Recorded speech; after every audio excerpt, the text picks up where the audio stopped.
Hello नमस्कार मैत्रिणींनो, मी निर्मला तुमचं सर्वांचं निर्मला लाईफस्टाईल चॅनलमध्ये खूप खूप मनापासून स्वागत करते आहे. तर बघू शकता पत्रा आहे वरती पूर्ण तापलेला, त्याच्यामुळे पूर्ण गरम होतं आहे इथं खोलीमध्ये, त्याच्यामुळे मला घाम पण आलेला आहे. आज मी तुम्हाला सांगितलं होतं की मी तुमच्याबरोबर जे स्वामींचं वर्णन आलेलं आहे बकरीमध्ये ते मी शेअर करणारे छोटे छोटे टॉपिक्स आहे.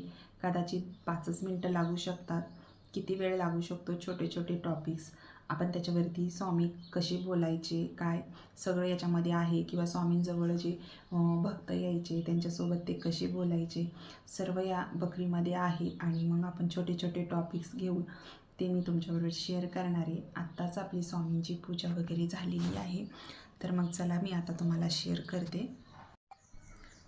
तर बघा, हे स्वामी महाराज आपले ज्यावेळेस असं म्हणतात ना, या बकरीमध्येच वर्णन आहे स्वामींचं. तर स्वामी जेव्हा पण त्यांच्या भक्तांना दर्शन द्यायचे ना, तर स्वामी या रूपामध्येच त्यांना दर्शन देत होते. असं कमरेवरती हात ठेवून आणि असे उभे होते स्वामी. स्वामींचे हात वगैरे खूप लांब होते आणि असंच ते दर्शन देत होते. तर हाच फोटो जो आहे ना स्वामींचा या बकरीच्या पुस्तकावर, तर असंच याच्यावरती आहे हा. तर मी आत्तापर्यंत इतकं असं बकर स्वामींचं वाचलेलं आहे, तर याच्यामध्ये भरपूर आहे वर्णन. तर बघा, आपण इथपर्यंत वाचलेलं आहे, तर याच्यापैकीच मी थोडंसं तुम्हाला वाचून दाखवणार आहे. तर मी तुमच्यासोबत हा एक स्वामींचं जे काही वर्णन आलेलं आहे या बखरमध्ये ते मी वाचून दाखवते. तर तुम्ही व्यवस्थित पाहू शकता, तुम्ही पण वाचू शकता माझ्याबरोबर. हे बघा, ए घोड्या तू रांडेचं पोर खा, हे असं स्वामींचं वाक्य आहे बरं का हे. तर आपण हे संपूर्ण त्यावेळेस काय घडलेलं आहे ते इथं वर्णन आहे. एखाद वेळेस दीनभक्तावर कृपा करून महाराज प्राणदान देत असत. रावणाची गोष्ट मागे दिली आहे. एक वेळ अशी गोष्ट झाली की अक्कलकोट संस्थानातील एका खेडे गावातील बाईचा मुलगा अत्यवस्थ झाल्याने ती बाई मुलाला घेऊन श्री स्वामी समर्थांकडे आली. श्री समर्थांची स्वारी बुधवार पेठेत चोळप्पाच्या घरी बसली होती. बाई तेथे जाऊन पोहोचली व मुलास श्री स्वामी चरणावर घालण्याकरता त्याचे तोंडावरून वस्त्र काढून पाहते तो मूल मृत झाल्याचे तिला कळून आले. मग तिचे शोकाचे काय वर्णन करावे. उरशीर बडवून घेऊन तिने मोठा आकांत मांडला.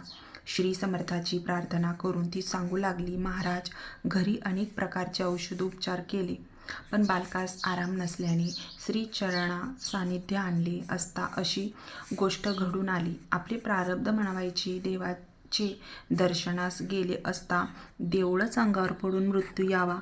अगर व्याघ्रांचे भयाने धेनू पळत असता यवनाचे तडाख्यात सापडून ती गतप्राण व्हावी, त्याप्रमाणे आपली स्थिती झाली.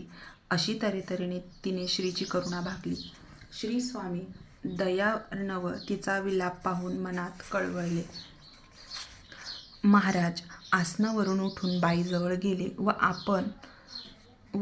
आण तुझा मुलगा इकडे असे म्हणून तिच्या जवळून हिसकावून घेतला.